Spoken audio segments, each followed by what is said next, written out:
네, 더불어민주연합 용혜인입니다. 이제 더불어민주연합 소속으로 인사드릴 날도 얼마 남지 않은 것 같습니다. 관련된 일정들 그리고 새진보연합 복귀 이후의 일정들도 곧 언론인 여러분들께 공지해 드리도록 하겠습니다. 네, 민생회복지원금 관련 기자회견 시작하도록 하겠습니다. 민생회복지원금, 재정 낭비가 아니라 생산적 민생정책입니다. 어제 윤재욱 국민의힘 원내대표는 전국민 민생회복지원금 25만 원보다 더 생산적인 의제를 다뤄야 한다며 영수회담이 열리기도 전에 반대 입장을 못 박았습니다. 논의하지 않겠다는 태도입니다. 이준석 개혁신당 대표는 이보다 앞서 이재명 더불어민주당 대표를 향해 물가 문제가 심각한 상황 속에서 추가 인플레이션 요인으로 봉착할 수 있는 전국민 25만 원 지원금 공약을 철회해야 한다라고 촉구했습니다. 지난해 재정적자 87조 원을 언급하며 나라가 파산하는 우려까지 언급했습니다. 민주노총도 가세해 민생회복지원금이 고물가 후과를 고려하지 않는 포퓰리즘이라고 논평했습니다. 집권하자마자 노동조합 죽이기에 몰두했던 집권여당의 원내대표가 민주노총의 이 논평을 긍정적으로 인용했습니다. 이 모든 비판을 요약하면 민생회복지원금은 물가 인상만 부추기고 심각한 재정적자를 더 늘리는 포퓰리즘일 뿐이다라는 것입니다. 하지만 경제 현실은 다릅니다. 오히려 민생 파산을 막기 위한 긴급한 재정 지출을 요구하고 있습니다. 지난해 1월부터 11월까지 사업체 노동력 조사에서 확인된 실질 임금 인상률이 마이너스 0.9%입니다.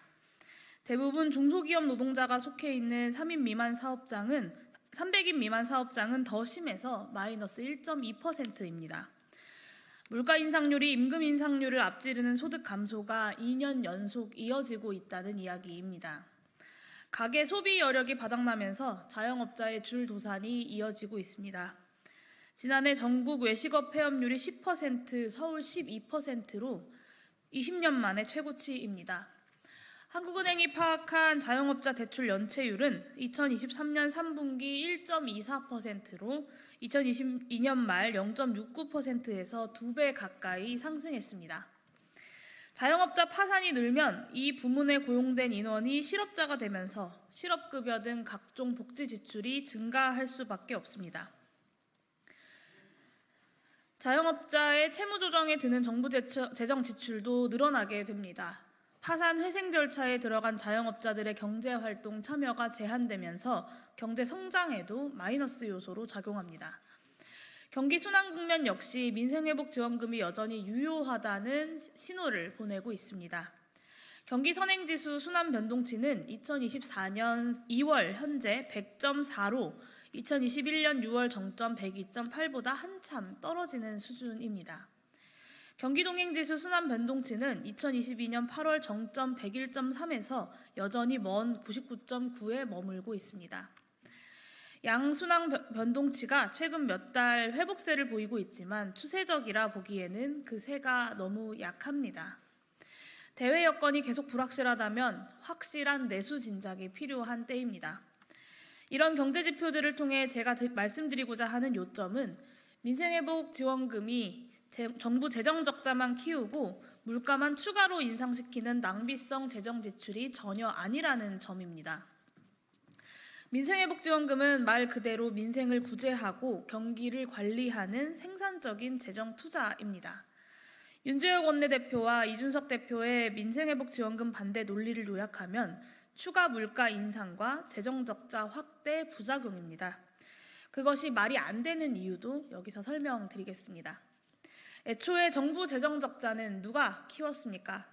철진한 긴축 이데올로기에 사로잡혀서 내수 진작을 통한 경기 관리에 실패한 결과 세수가 대폭 줄었습니다. 여기에 묻지마 대기업 부자 감세로 세수가 더욱 줄었습니다. 재정을 애초에 무리하게 써서 적자가 난 상황이 아니라는 말입니다. 원인을 제대로 진단하지 않으니 올바른 대안도 제시할 수 없는 것입니다. 재정 적자가 그리도 걱정이라면 최상층 부자들에게 가장 많은 혜택이 돌아가는 부자 감세 철회부터 요구하는 것이 재정 운용의 상식 아니겠습니까?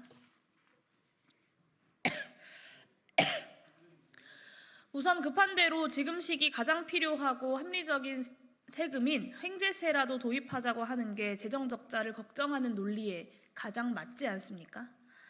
물가 인상 우려도 그럴듯한 경제 논리를 빙자한 혹세무민에 불과합니다. 민생회복지원금 13조 원의 물가 인상 효과가 그렇게 우려된다면 2023년 윤석열 정부가 편성한 역대급 긴축 재정에도 불구하고 물가가 이렇게 치솟은 것은 어떻게 설명하시겠습니까?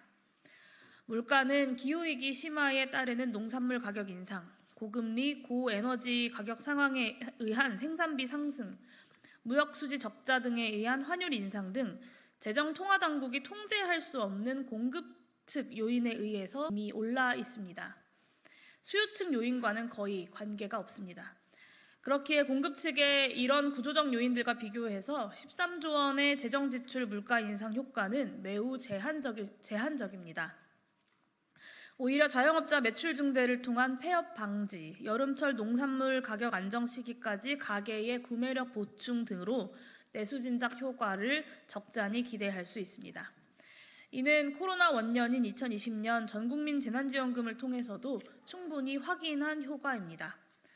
민주노총에도 한 말씀 드리겠습니다. 시급한 노동 현안이 영수회담의 의제로 거론되지 않는 현실에 민주노총이 항의하고 비판하는 것은 당연합니다. 하지만 민생회복지원금이 고물가 후과를 고려하지 않은 포퓰리즘이라는 비판은 틀렸습니다. 민주노총의 논평 제목이 월급 빼고 다 오르는 시대 무엇이 민생인가입니다.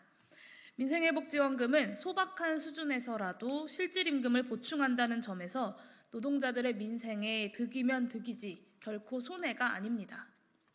1인당 25만 원의 민생회복지원금을 우리나라 평균 가구 원수 2명이 받으면 50만 원이고 이를 2023년 사업체 노동력 조사에 노동자 1인당 월 명목임금에 추가하면 2023년 실질임금 인상률이 비로소 마이너스 상태를 벗어나게 됩니다.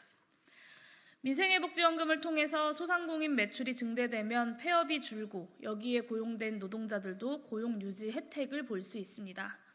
최저임금 적용을 못 받는 수많은 불안정 노동자들이나 아예 임금 소득을 올리지 못하는 이들에게도 적지 않은 도움이 됩니다. 이런 효과를 감안했을 때 노동의 이해를 대표하는 조직이 민생회복지원금을 불어 포퓰리즘이라고 비판하는 것은 납득하기가 어렵습니다. 민주노총의 이번 비판은 윤석열 정부의 부자 감세 그리고 긴축 재정이 갖는 반노동자적 성격에 대한 불충분한 인식에 기초해 있습니다.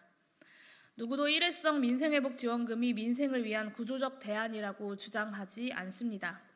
하지만 횡재세 도입 논의처럼 이 역시 윤석열 정부의 긴축 감세 일변도 정책에 대한 비판이자 경제 운영 기조의 전환을 촉구하는 계기로서는 충분한 의의가 있습니다. 조국혁신당과 정의당 그리고 새로운 미래에게도 다시 요구합니다. 민생우선 개혁국회를 주장해온 정당으로서 민생회복지원금 25만 원 도입에 대한 각 정당의 책임있는 입장을 국민들 앞에 밝혀주십시오. 저와 새진보연합은 민생회복지원금 25만 원 지급이 지금 시기에 반드시 필요한 민생 대책이자 생산적인 재정 정책이라고 주장합니다. 한 번으로 부족하면 2번이라도 해야 합니다. 나아가 윤석열 정부 들어서 단행한 묻지마 부자 감세 정책을 전부 폐기해야 하고 탄소세와 횡재세 도입을 비롯해서 국가 경제와 국민 호주머니 살림을 살리기 위한 재정의 적극적인 역할을 다시 바로 세우는 것부터 출발해야 합니다. 그것이 바로 윤석열 정권 심판의 결과여야 할 것입니다. 저와 새진보연합은 전국민 민생회복지원금 25만 원 지급을 위해서 계속해서 앞장서 나가겠습니다. 민생 해결을 제1과제로 22대 국회를 준비해 나가겠습니다. 감사합니다.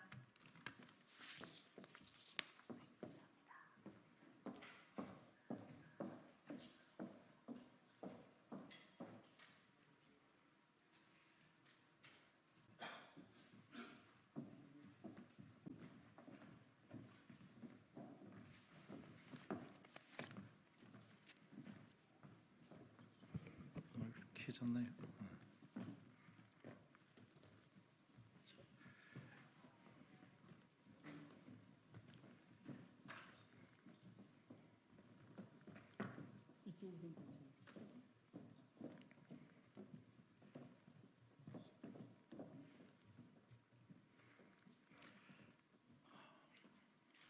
예, 안녕하십니까. 저는 범시민사회단체 연합의 이갑산 회장입니다. 오늘 이 자리에는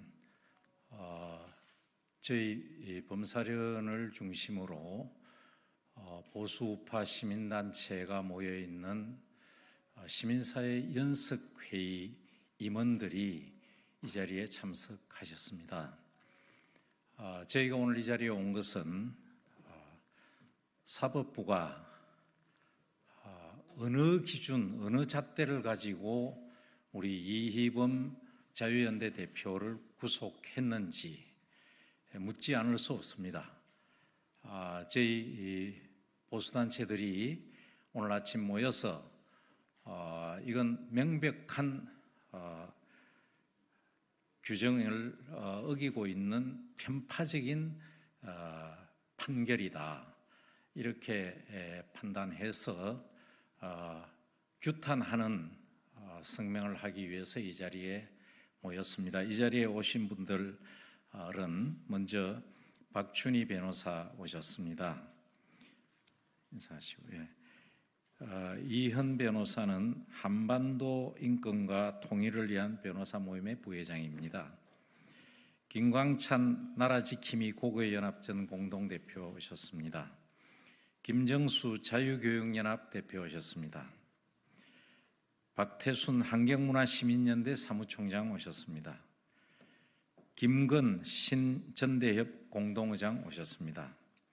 김선홍 글로벌 에코넷 상임대표 오셨습니다. 태범석 전 환경대 총장 나오셨습니다. 이분들이 모여서 오늘 기자회견을 하고자 합니다. 먼저 박춘희 변호사께서 왜 이희범 대표 및 애국 운동하는 보수 우파 지도자들을 구속한 것이 왜 이렇게 불공정한 것인지를 간단히 말씀드리겠습니다. 네, 안녕하십니까. 박춘희 변호사입니다. 지난 4월 18일 이희범 자유연대 대표가 징역 6년을 선고를 받고 법정 구속됐습니다. 징역 6개월입니다. 죄명은 공무집행 방해입니다. 공무집행 방해 그 사실을 보면은 압수수색 과정에서 검사의 고압적인 태도에 지적을 했다는 그런 이유입니다. 그런 이유를 가지고 공무집행 방해죄로 의율하는 것 그 자체도 물론 여러 가지 편파적인 요소가 있습니다만은 또한 공무집행 방해를 징역형으로 실형을 선고한다는 것도 굉장히 의례적인 사실입니다. 그것도 또 모자라서 법정 구속까지 시켰습니다. 법정 구속 사유가 도망갈 염려라고 했습니다. 이희범 대표께서는 수년 동안 대한민국의 자유를 지키고 국민들을 선도하기 위해서 정말 훌륭한 일을 많이 하셨습니다. 그런 분이 많은 국민들이, 많은 회원들이 그분을 지도자로 모시고 있고 그리고 사회에 정말 신망 있는 분으로서 큰 영향력을 끼치고 뿌리 깊이 존경을 받고 있는 그러한 분입니다. 그리고 또한 그분은 지금 식당을 운영을 하고 있습니다. 말하자면 중소상공인이죠. 그 식당을 운영을 해가지고 종업원들을 먹여 살려야 되고 그리고 또 거기서 나오는 이익금으로 시민사회 활동을 했습니다. 이러한 여러 가지 사유를 봤을 때 이희범 대표께서 도망갈 염려는 전혀 없습니다. 그렇기 때문에 그 구속 사유는 명백하게 편파적인 것이고 또한 조국 대표나 그리고 황운하 의원, 이재명 대표와 비교를 해봤을 때 그분들은 더 실형 2년, 3년을 또 선고받은 분들 두 분 다 계시죠. 조국, 황운하. 그런 분들은 방어권을 보장하기 위해서 구속을 시키지 않는다고 했습니다. 그분들 힘이 있고 권력 있고 빽 있는 분들은 방어권이 필요하고 힘없는 시민운동가는 방어권이 필요가 없습니까? 이게 정말 사법 정의입니까? 이런 편파적인 사법부의 판단에 명백히 저희들은 부당함을 호소를 하고 지적을 하고 항의를 하면서 하루빨리 이 판결이 취소될 뿐만 아니고 구속도 취소가 돼야 되고, 그리고 이 이범 대표는 즉각 석방이 되어야 된다고 생각을 합니다. 네, 감사합니다. 예. 글로벌 에코넷의 김선홍 대표께서 성명서 낭독하시겠습니다.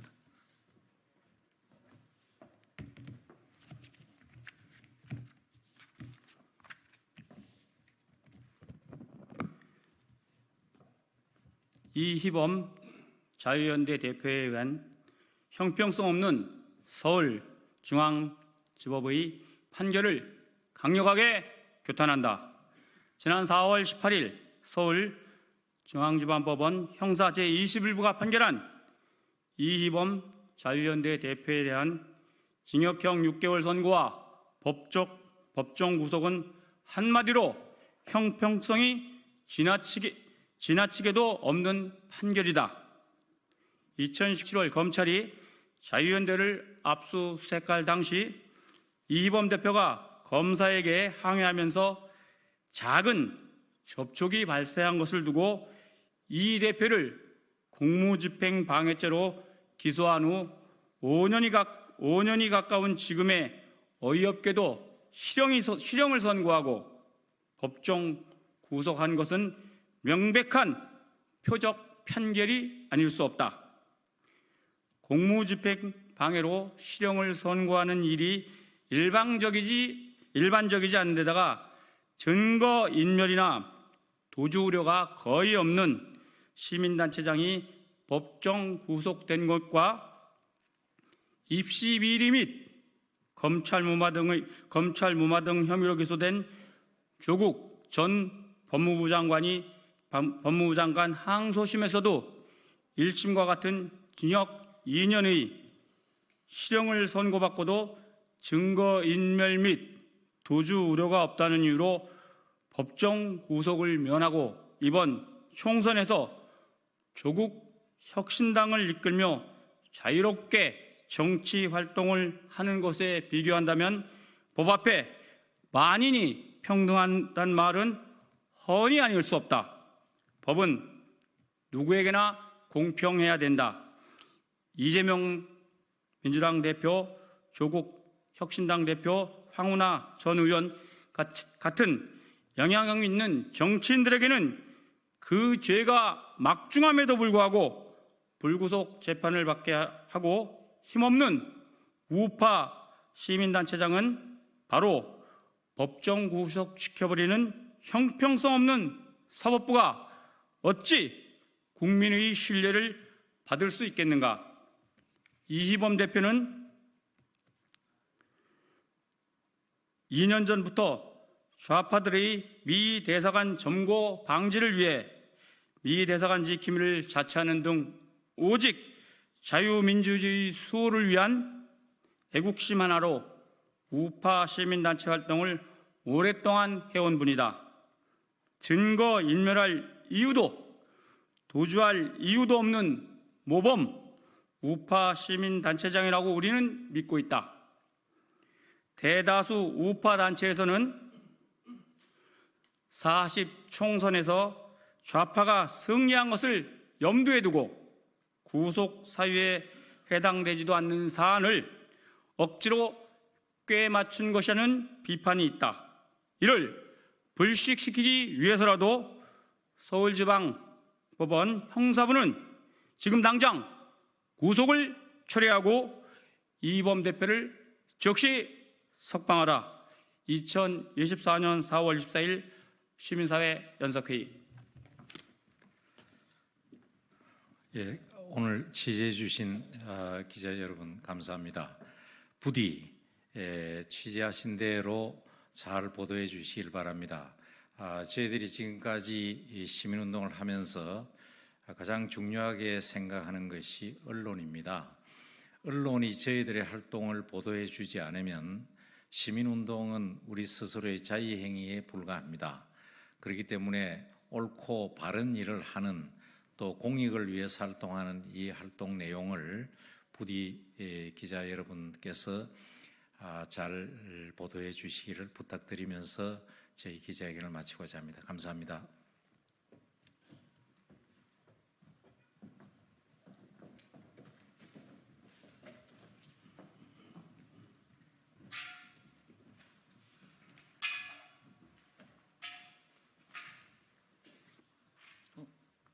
예. 통해서 바뀌셨구나. 잘 부탁합니다.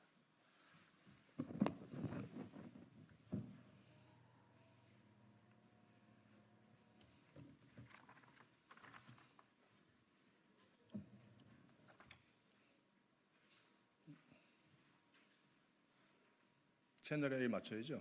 됐습니까? 네. 시작하겠습니다. 국민의힘 법제사법위원회 유상범 의원입니다. 오늘 논평 주제는 범죄 피고인, 변호인, 뒷배가 합심한 악질적 사법방해, 헌법과 사법 시스템에 대한 정면 도전이다라는 제목으로 성명서를 발표하겠습니다.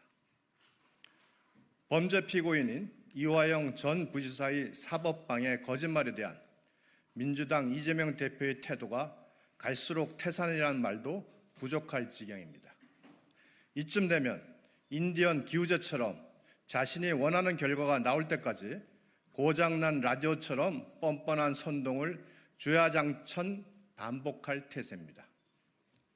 자신의 죄를 덮을 동아줄이라도 잡았다는 듯 당내 TF를 만들고 국기문란을 운운하며 여론 선동에 앞장서던 이 대표가 급기야 어제는 대장동 재판에 출석하며 검찰이 말을 바꾸고 있다라는 황당무계한 주장까지 하고 나섰습니다.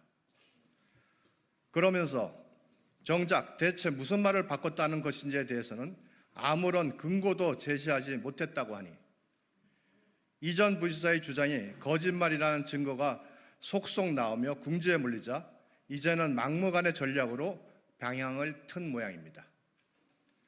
여기에 이전 부지사의 변호인인 김광민 변호사까지 합사하여 가짜뉴스 제조기인 김어준의 뉴스공장 유튜브에 출연하여 이화영 피고인이 말을 바뀐 것이 아니다라고 했으나 검찰이 공판기록 녹취록을 공개하며 곧 허위 주장임이 드러났습니다. 거짓말로 재판을 방해하는 범죄 피고인, 그 피고인을 위해 허위 사실을 거침없이 밝히는 변호인, 그리고 그 사법방해로 가장 이득을 보는 뒷배의 삼각편대가 일사불란하게 이재명 대표 방탄을 위해 움직이고 있는 것입니다. 어제 검찰은 이전 부지사의 피고인 신문 녹취록까지 공개하는 등 벌써 8번째 반박에 나섰고 이원석 검찰총장까지 사법 붕괴 시도의 위기를 느끼고 직접 반박에 나섰습니다. 범죄 행위를 밝혀내기 위해 수사에 집중해야 할 검찰이 허무맹랑한 거짓말 대응에 시간과 인력을 낭비하고 있는데도 이전 부지사 일당이 의도한 바대로 언론에서는 진실 공방인 양 보도되는 웃지 못할 상황이 되어버렸습니다. 이전 부지사와 김 변호사의 허위 주장, 그리고 이를 옹호하는 이재명 대표의 궤변과 선동을 진실 공방의 문제로 치부해서는 결코 안 됩니다. 이들의 막가파식 행태는 악질적 사법 방해이며 대한민국의 헌법 질서와 사법 시스템에 대한 정면 도전입니다. 대체 언제까지 국민은 공당의 대표를 구하기 위해 벌이는 이런 작태를 지켜봐야 합니까? 이재명 대표는 총선 승리를 자신의 면죄부로 사용하기로 작정한 것입니까? 국민들께서는 지금 벌어지고 있는 이들의 사법 시스템 농락 시도를 똑똑히 지켜보고 계시다는 것을 잊지 마십시오. 그 어떠한 법치에 대한 도전도 또 죄를 지은 자가 법망을 빠져나가려는 그 어떠한 시도도 국민께서는 용납하지 않을 것입니다. 2024년 4월 24일 국회 법제사법위원회 국민의힘 의원 일동. 감사합니다. 네, 수고하셨어요.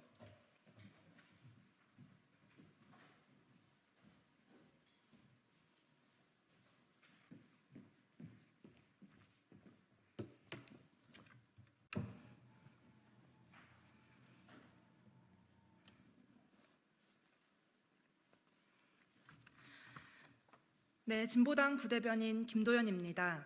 오전 브리핑 시작하겠습니다. 총 3건입니다. 사직 입장 밝힌 서울대 의대, 진료 거부 중단하고 대화를 시작해야 합니다. 서울의대 교수들이 30일 하루 일반 환자의 전면 진료를 중단하고 수뇌부가 5월 1일자로 사직한다는 입장을 밝혔습니다.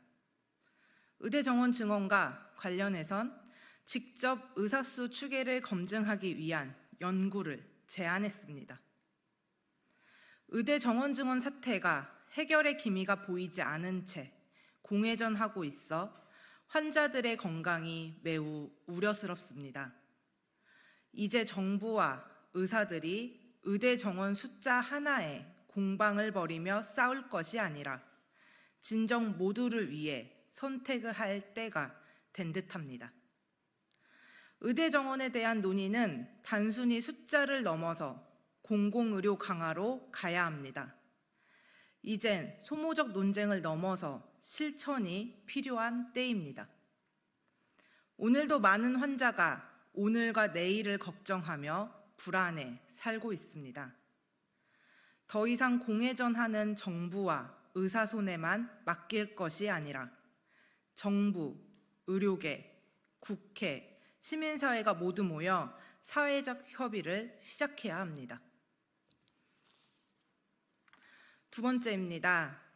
중징계 남발하는 방심위, 국정조사가 필요한 때입니다. 방심위가 총선 이후에도 각 방송사에 대한 중징계를 남발하고 있습니다. 김건희 여사 주가 조작 의혹을 다룬 MBC 라디오 김종배의 시선집중, YTN 민영화를 비판한 YTN의 뉴스 방송에 법정 제재를 했습니다. 류일임 위원장이 취임한 이후 방송사 법정 제재 남발에 대해 비판과 우려가 있지만 자신이 위원장으로 있는 한 윤석열 대통령만 보고 갈 길을 가겠다는 입장입니다. 언론 입틀막이 단순한 입틀막을 넘어서 그 어떤 것도 보도하지 말라는 의미로 받아들여집니다. 참으로 위험한 행동입니다.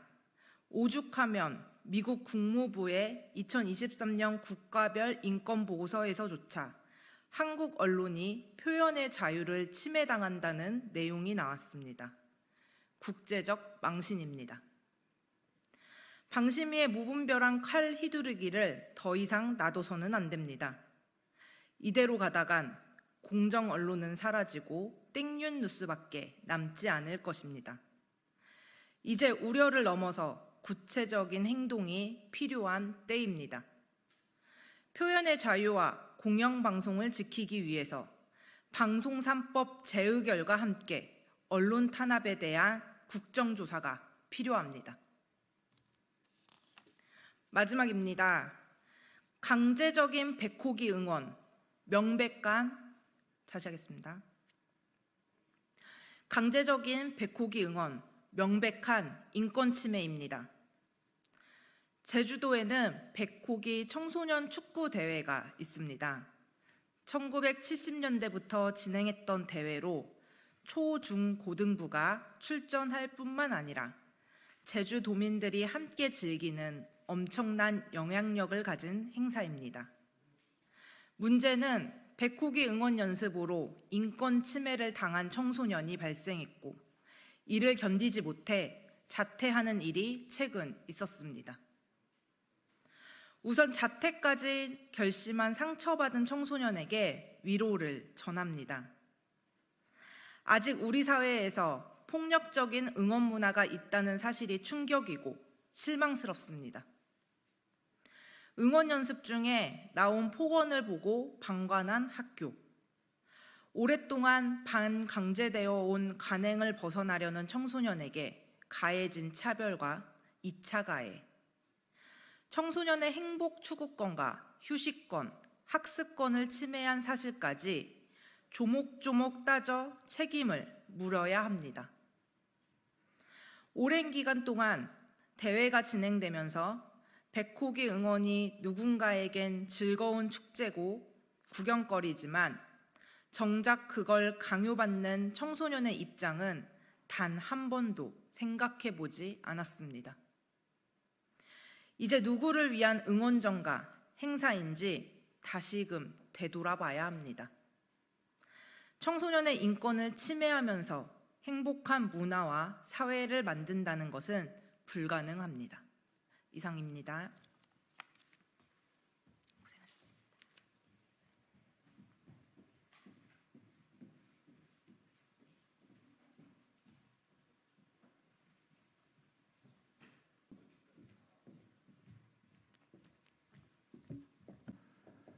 더 빠르게, 더 강하게, 더 선명하게 조국혁신당입니다. 대변인 김보엽입니다. 오늘 기자회견은 박은정 국회의원 당선자께서 진행하실 예정입니다.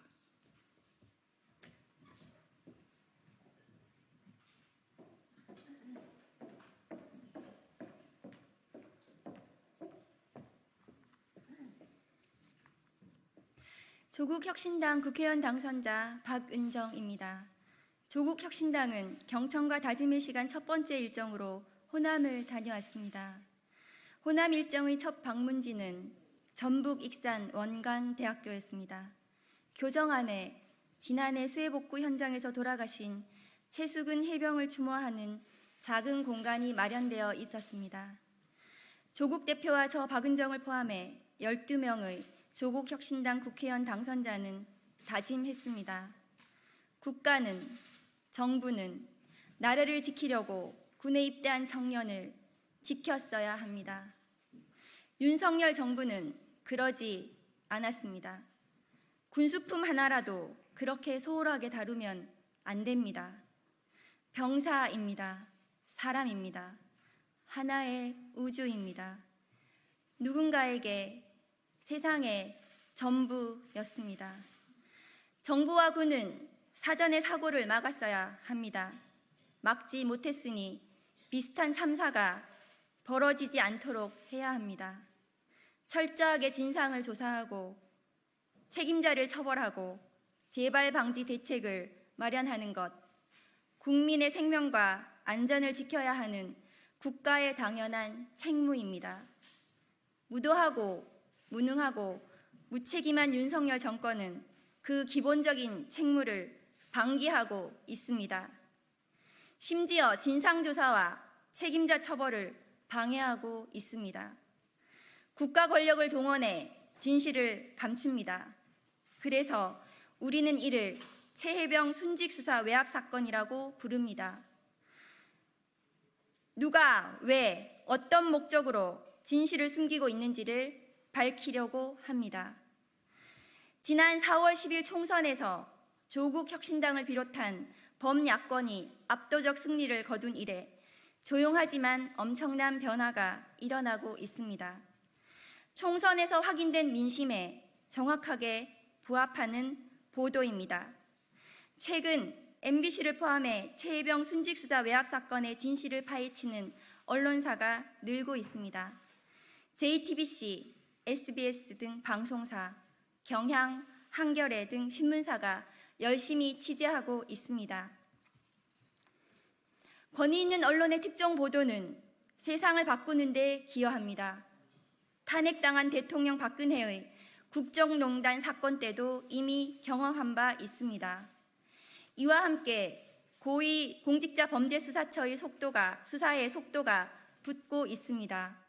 그동안 윤석열 정권의 위세에 눌려 침묵을 강요당했던 공무원과 군의 소소한 저항도 한몫했으리라 짐작합니다. 조국혁신당도 이들과 연대하려 합니다. 조국혁신당이 묻습니다. 국민을 대신해 윤석열 대통령과 대통령실에 묻겠습니다. 첫째, 이시원 공직기강 비서관은 누구의 지시를 받는 사람입니까? MBC의 최근 보도를 보면 이시원 공직기강 비서관이 유재은 국방부 법무관리관과 통화한 사실이 드러났습니다. 통화가 이루어진 날 국방부는 경북경찰청에 넘겨진 수사 기록을 가져옵니다. 불법입니다. 이시원 비서관이 유 관리관에게 전화할 일은 없습니다. 유재은 관리관의 공직기강에 문제가 있지 않다면 말입니다. 이시원 비서관에게 통화 지시를 한 사람은 김대기 당시 대통령 비서실장입니까? 아니면 윤석열 대통령입니까? 둘째, 이시원 공직기강 비서관이 유재은 관리관에게 직접 전화한 행위는 통상 업무입니까? 윤 대통령은 민정수석실을 없앴습니다. 과거 청와대라면 있을 수 없는 일입니다. 공직기강 비서관이 국방부에 연락할 일이 있을 경우에는 상관인 민정수석이 국방부 장관이나 차관에게 혹은 청와대 국가안보실을 통해 절차를 밟습니다. 대통령실 비서관이 국방부 간부에게 전화하는 일은 정상적인 경로가 아닙니다. 뭔가 다급한 사정이 있었거나 최고 권력자의 명령을 직접 전달하기 위한 것으로 보입니다. 셋째, 공직기강 비서관실 행정관은 누구 지시로 무슨 목적으로 경찰 쪽과 통화했습니까? 언론 보도를 보면 이 경찰 출신 행정관은 사건 기록 회수와 관련해 국방부의 전화가 갈 것이라고 언급했다고 합니다. 그 이후에 이시원 공직기강 비서관과 유재은 국방부 법무관리관이 통화합니다. 그리고 국방부는 경북경찰청에서 최혜병 사망 사건 기록을 회수합니다. 공직기강 비서관실 소속 경찰 출신 행정관에게 경찰청에 이 같은 내용을 전하라고 지시한 사람은 누구입니까? 행정관이 혼자서 벌인 일일 수는 없습니다. 이시원 비서관이 지시하고 보고받은 뒤 최종적으로 유재현 관리관에게 전화한 것 아닙니까?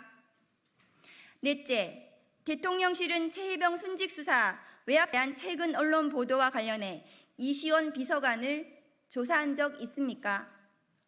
대통령실이 정상적으로 작동하고 있다면 중요 언론 보도에 관해 경위를 파악해야 합니다. 최혜병 순직수사 외압 사건이 이시원 공직기강 비서관이 주요 인물로 등장해 외압이 용산 대통령실로부터 비롯된 것 아니냐는 의혹이 커지고 있습니다. 당연히 대통령실은 보도된 당사자들을 불러 경위와 실체를 파악해야 합니다. 대통령실은 이시원 유재은 통화에 관해 파악했습니까? 당사자들을 불러 조사했습니까? 대통령실이 다다른 진실은 무엇입니까? 이시원 비서관이 등장하기 전 윤 대통령이 호주 대사로 임명해 도피 의혹이 제기됐던 이종섭 전 국방부 장관은 해외 출장에서 돌아와 사건 기록이 회수된 사실을 알았다는 취지로 변호인을 통해 밝힌 바 있습니다. 이 전 장관은 최혜병 순직수사 외압 사건의 핵심 피의자이자 대통령실과의 연관 관계를 밝힐 핵심 증인입니다. 그런데 자신이 받고 있는 혐의를 줄이려는 움직임을 보이고 있습니다. 이 전 장관이 하지 않았다면 외압 의혹은 윤석열 대통령을 향할 수밖에 없습니다. 대통령실은 이 전 장관의 발언 경위를 조사했습니까? 이 전 장관의 발언은 사실에 부합합니까? 다섯째, 윤석열 대통령은 자신의 측근 중에서도 핵심인 이시원 공직기관 비서관이 최혜병 순직수사 외압 사건에 깊이 연루된 사실을 알고 있습니까? 이시원 유재은 통화 내용에 대해 알고 있습니까? 생판 모르던 사실이 언론에 보도되기 시작한 겁니까? 아니면 윤 대통령의 지시가 조금씩 드러나고 있는 것입니까? 조국혁신당이 윤석열 대통령과 대통령실에 드리는 질문은 어렵지 않습니다.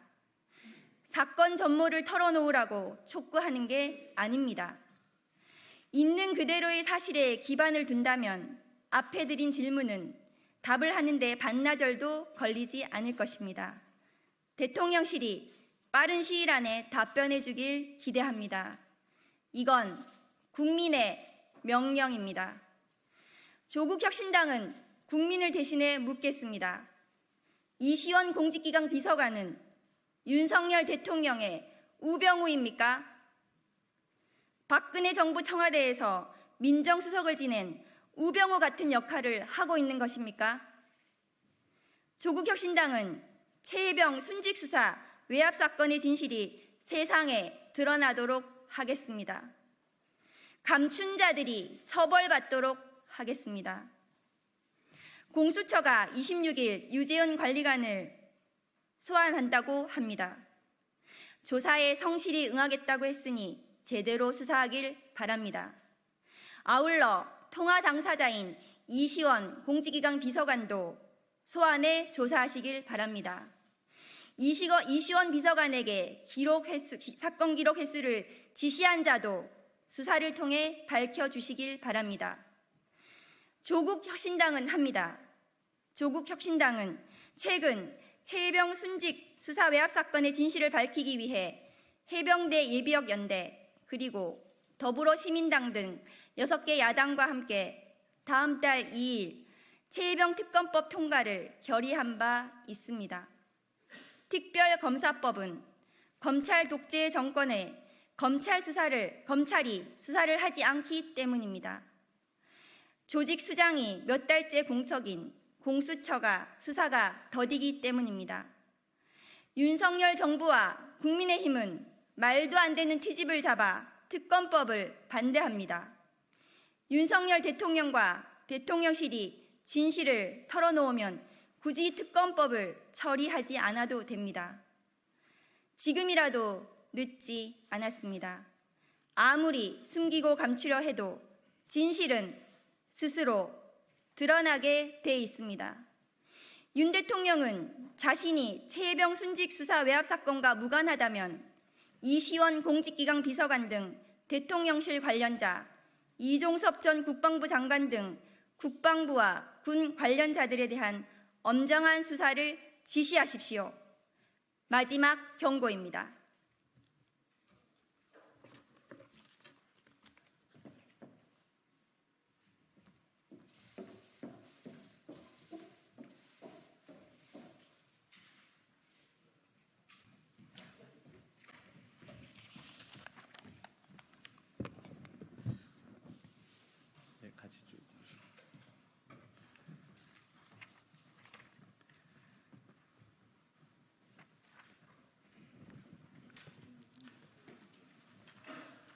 안녕하십니까. 정무위원회 소속 오기영 의원입니다.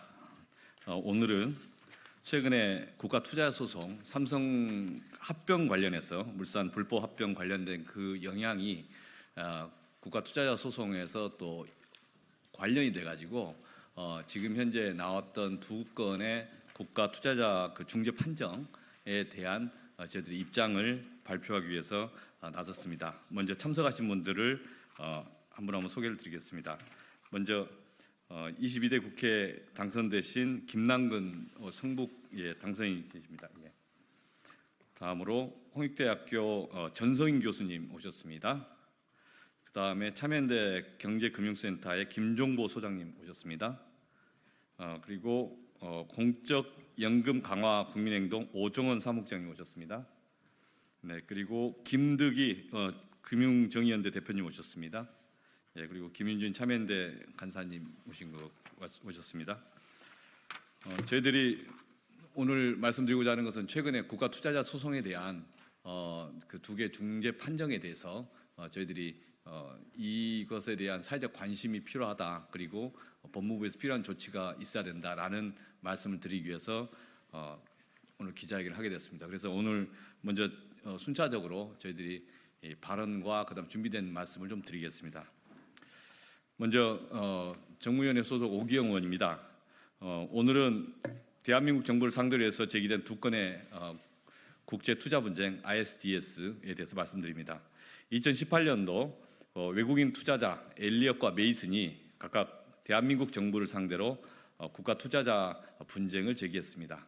박근혜 정부 시기에 삼성물산과 제일모직의 합병 건이 있었고 그와 관련하여 정부가 부당한 개입으로 인해서 투자자가 피해를 입었고 그것이 한미 FTA 협정 위반된다. 이런 취지의 국가 투자자 분쟁이 발생했습니다. 작년과 올해 이 두 사건에 대해서 모두 외국인 투자자들의 청구가 일부 인용되었습니다. 엘리엇 사건의 경우에 2023년 6월 20일 중재 판정이 선고되었습니다. 이 중재 판정에 대해서는 대한민국 정부가 영국 법원에 취소 소송을 제기한 상태라고 합니다. 메이슨 사건의 경우에 올해 4월 11일 중재 판정이 선고되었습니다. 두 사건의 중재 판정 결과에 따라 대한민국 정부가 배상해야 할 금액은 원금만 약 860만 달러, 보수적으로 환산하더라도 한화로 약 1,150억 원 상당에 이릅니다. 소송 비용과 그리고 지연 손해금까지 합치면 그 배상은 훨씬 클 겁니다. 대한민국 법원의 재판 결과 삼성물산과 제일모직의 합병에 대해서 삼성전자 이재용 회장의 승계 작업이 관련돼 있고 묵시적 의사표시한 청탁이 성립했다는 판단이 있었습니다. 국민연금이 합병 건에 대해서 찬성 입장을 결정하는 과정에서 박근혜 전 대통령의 지시나 승인이 있었던 거 아닌가 이런 점을 인정하는 그런 판결도 있었습니다. 그리고 대한민국 보건복지부 문영표 당시 장관 그리고 국민연금공단의 홍한선 당시 기금운용본부장이 국민연금공단 내부 의사결정 과정에 부당하게 개입한 것으로 또 사실 확인을 하고 있습니다. 이재용 회장의 경우에 이미 뇌물공여 혐의로 유죄 판결을 받아서 2년 6개월의 실형을 선고받았습니다.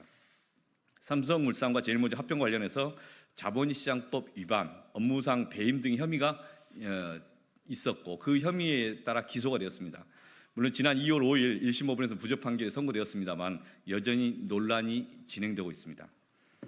만약 대한민국 정부가 우리 정부가 어느 사건이라도 얼마든지 간에 이에 대해서 책임을 부담해야 된다라고 결론이 나게 되면 즉 확정되게 된다면 그러한 문제되는 행위를 한 사람들에 대해서 책임을 물을 만한 사유가 있는지를 점검해야 되고 그 사유가 있다면 대한민국 정부는 그 관계자들 불법 행위를 했거나 또 부당한 개입을 했던 사람들에 대해서 구상권을 적극적으로 행사해야 합니다.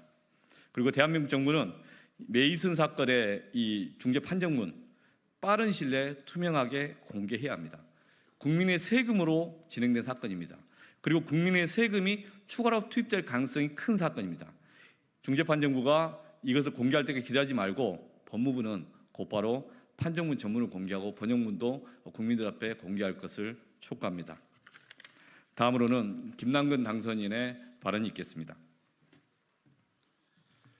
예, 삼성물산 제일모직 관련된 분쟁은 굉장히 오래된 얘기입니다. 이미 합병을 할 당시에 삼성전자와 함께 삼성그룹의 주력 기업이었던 삼성물산의 가치가 제일모직의 0.35의 비율밖에 안 된다는 것들은 그 당시에 주식시장에 참여하고 있었던 대부분의 사람들은 상식적이지 않다 이렇게 판단하고 있었고 또 실제로 주요 의결권 전문 기관들도 합병 비율이 지나치게 삼성물산에 불리하게 되어 있었다 이렇게 지금 평가들을 했었습니다. 그래서 정상적인 과정으로는 합병이 어렵다라고 판단을 하고 있었고 그 과정에서 사실상 캐스팅 보드를 쥐고 있었던 국민연금이 합병에 찬성할 수 있느냐가 문제가 되었는데 처음에는 이제 합병에 찬성하지 않는 태도를 취하다가 그 뒤에 태도를 바꿔서 삼성물산 제일모직 합병에 찬성을 하게 되었는데 그건 뒤에 밝혀진 바에 의하게 되면 삼성그룹 차원에서 그 박근혜 전 대통령에게 뇌물을 제공하고 박근혜 전 대통령과 보건복지부 장관, 국민연금 운영본부장으로 이어지는 일종의 어떤 직권남용 행위들을 통해서 그 무리하게 합병을 추진하는데 찬성을 하게 했다라는 것들이 역사적 사실로 밝혀진 바 있습니다. 이러한 사실관계에 기초해 봤을 때 전 합병 전에 삼성물산 주주들이 큰 손해를 봐게 됐다라는 것들은 거의 확인된 사실이고 그것이 두 번의 중재 판정에서도 엘리엇 판정과 이번에 메이슨 판정에서도 확인이 된 것입니다. 이미 역사적으로 어느 정도 확인된 이 사실에 대해서 아직도 우리 국내 법원에서는 좀 판단이 오고 가고 있어서 안타까운 점이지만 세월이 많이 가고 있기 때문에 대한민국 정부와 국민연금도 하루바삐 이런 확인된 그 역사적 사실관계를 기초로 해서 이재용 회장이나 그 삼성물산 측에 대한민국이 입은 손해, 국민연금이 입은 손해에 대해서 적극적으로 구상권을 행사하는 조치를 취해야 될 것이고 이 부분에 대해서 사실관계를 명확히 밝히는 최종적인 노력을 다해야 될 것입니다. 이러한 어떤 책무에도 불구하고 법무부의 경우에 있어서는 계속 소극적인 태도로 나오고 있고 구상권을 행사할 것인지 여부에 대해서도 밝히지 않고 있고 국민연금도 손해배상 청구를 할 것이다 라고 얘기만 하고 언제 할 것인지 어떻게 할 것인지에 대해서는 계속 차일피일 시간을 미루고 있는데 이런 식으로 시간이 가다가는 소멸시효도 다 완성이 돼서 실제로는 손해배상 청구도 못하게 되는 것이 아닌가 이렇게 안타까움을 주고 있습니다. 결국 법무부와 국민연금이 제대로 된 역할을 하지 못할 경우에 있어서는 국민의 혈세가 큰 낭비가 되고 국민연금에 돈을 맡긴 국민 대다수가 손해를 보는 문제이기 때문에 이 부분에 대해서는 국회 차원에서도 엄격하게 점검을 하고 법무부와 국민연금이 책임을 다하도록 이렇게 해야 될 것입니다. 그리고 아울러 법무부와 국민연금도 역사적 소명의식을 가지고 이 사실관계를 정확히 밝히고 본인들이 맡고 있는 그런 행정적인 책임들을 다하도록 그렇게 해야 될 것입니다. 그런 점들에 대해서 저희 국회에서도 이 점을 계속 집중해서 들여다보고 법무부와 국민연금이 책임을 다할 수 있도록 그렇게 독촉하는 작업들을 하도록 하겠습니다. 다음은 전성인 교수님 발언 있겠습니다.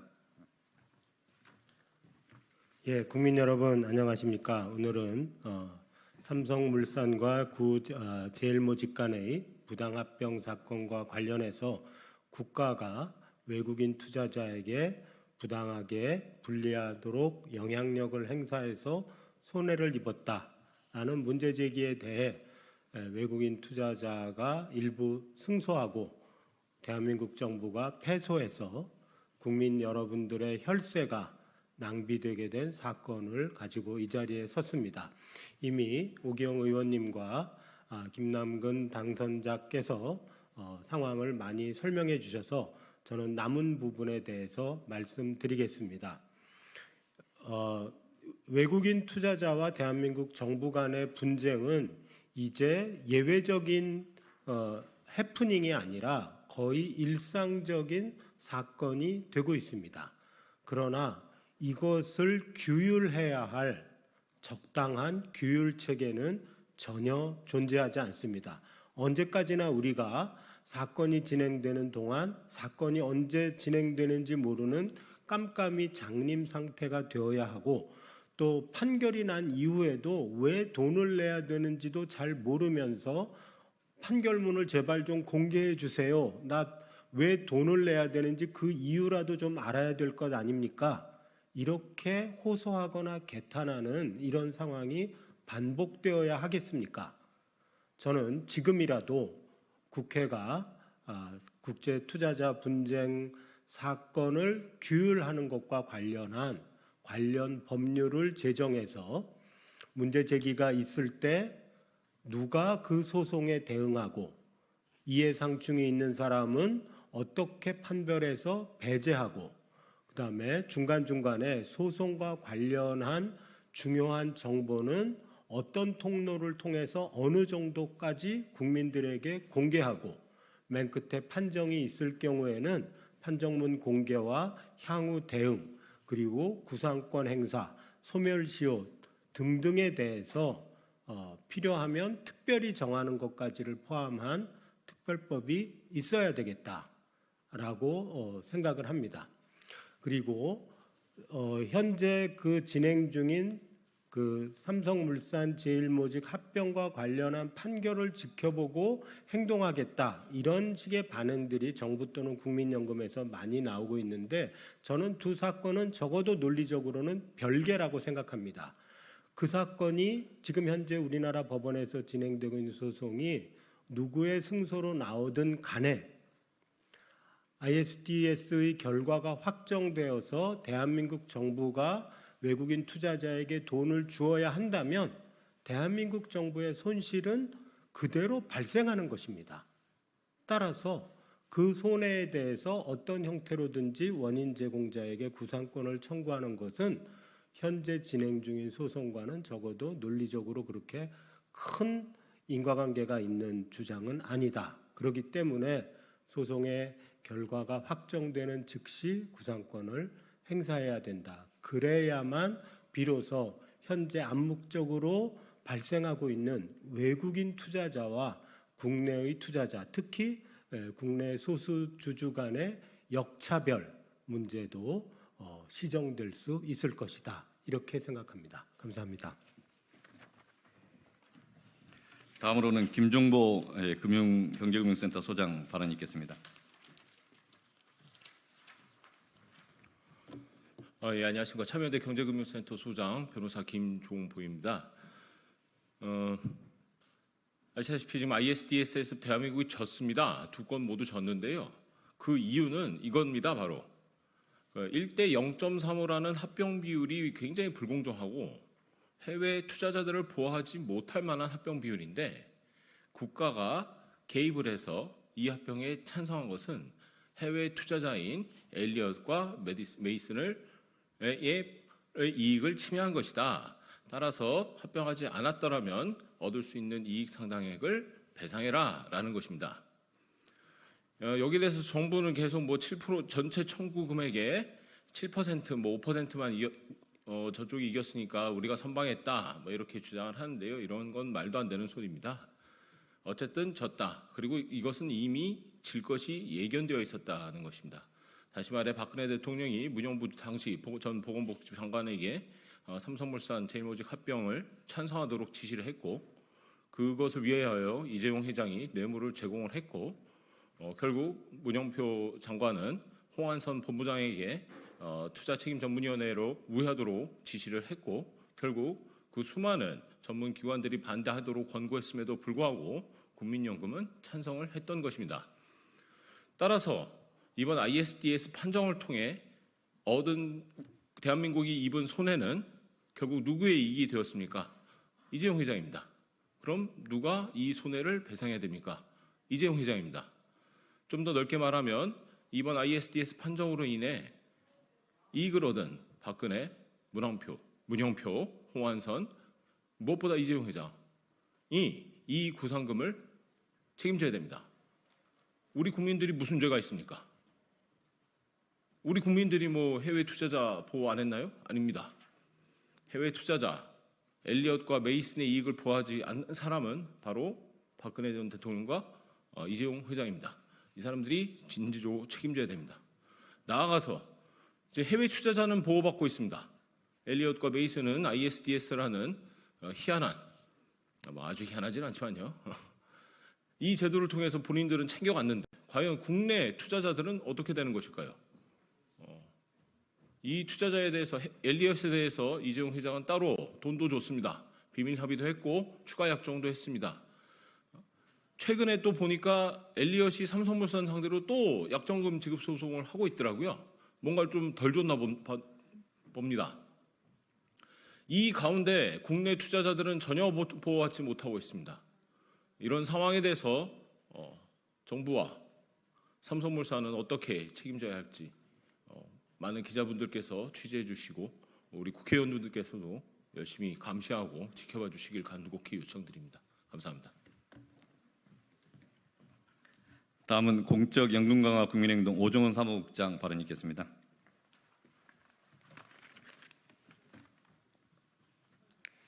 국민연금 기금은 정권의 쌈짓돈이 아니라 국민의 노후 자금을 운용하는 기금입니다. 올해 국민연금을 받는 1961년생의 출생률은 합계 출산율 6이었고 2040년에 연금을 받는 1975년생의 출산율은 3.4였습니다.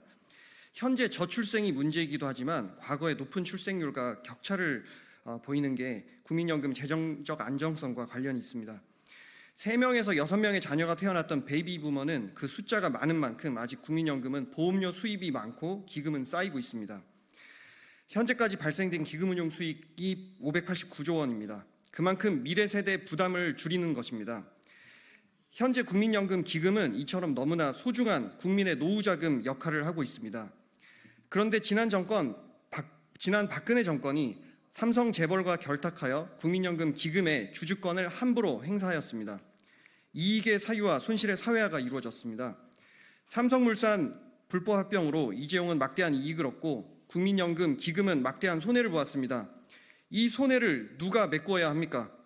마땅히 선량한 수탁자로서 국민연금을 관장하는 복지부는 국민의 손해에 대한 배상을 요구해야 함에도 복지부동하고 있습니다. 이제 이 사건이 국제 쟁송이 발생됐고 국제중재재판소는 한국 정부에 배상을 판정했습니다. 혈세로 해외 자본에게까지 배상해줘야 하는 상황에 처한 것입니다. 국민에게는 손해를, 재벌과 해외 자본에게는 이익을 주는 이런 상황을 언제까지 지속해야 합니까? 국민의 노후를 책임지는 모습을 보여야 할 정부가 오히려 국민에게는 손해를 끼치고 재벌과 해외 자본에 이익을 가져다 주고 있습니다. 국민연금을 관장하는 복지부는 선량한 수탁자로서 국민의 손실에 대한 배상을 청구하시기 바랍니다. 네, 국가투자자 소송 2건으로 인해서 대한민국이 세금을 충당해서 그 배상을 해야 될 상황입니다. 그 상황에 대해서 이해관계가 있고 책임 있는 사람들에게 분명한 구상권 행사가 필요하다. 그리고 그 관련자를 공개할 필요가 있다. 그리고 그로 인해서 이득을 봤던 분들 누군지 국민들이 다 아실 겁니다. 이익의 사유와 그리고 손실의 사유와 이게 비극이라고 생각합니다. 함께 계속 감시하고 문제 제기하겠습니다. 감사합니다.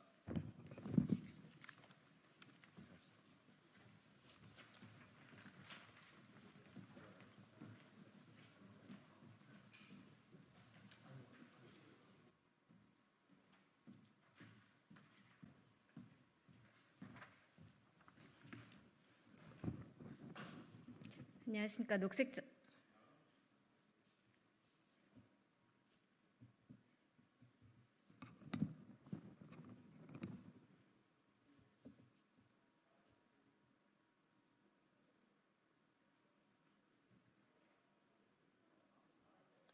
녹색정의당 대변인 김민정입니다. 브리핑 시작하겠습니다. 이주 노동자를 대상으로 한 혐오와 차별 문제 해결책을 마련해야 합니다. 무법지대가 따로 없습니다. 이른바 자국민 보호연대의 행패가 도를 지나쳤습니다. 이들은 미등록 외국인을 추방하겠다며 전국 곳곳에서 이주 노동자들을 불시 검문하고 가스총, 산단봉을 동원해 폭력을 휘두르며 금품 갈취에 불법 감금까지 마다하지 않았습니다. 그러면서도 영웅 심리에 빠져 일말의 죄책감조차 못 느끼는 지경에 이르렀습니다. 자국민 보호연대 소속 회원 일부가 검찰에 넘겨졌다고 합니다. 정부가 이민청 설립을 추진하는 이 시대에 일제자경단이나 나치 돌격대를 묵인할 생각이 아니라면 경찰과 검찰은 철저한 수사를 통해 시대착오적 범죄 행위를 엄벌해야 마땅합니다. 아울러 정부는 인적 자원 활용 측면에서의 이민 정책만 고민하기 이전에 우리 사회에 만연한 이주 노동자를 대상으로 한 혐오와 차별 문제를 직시하고 진정성 있는 해결책을 마련해야 합니다. 그래야만 성공적인 이민청 설립도 가능합니다. 포괄적 차별금지법 제정으로 그 누구라도 인권 침해와 차별 없이 살아갈 수 있는 입법 조치를 먼저 합시다. 이민정책은 이주민의 평등과 자유, 안전이 보장될 때 이주민의 인권 향상을 기본으로 할 때 성공할 수 있다는 점을 정부가 명심하기 바랍니다. 이상입니다.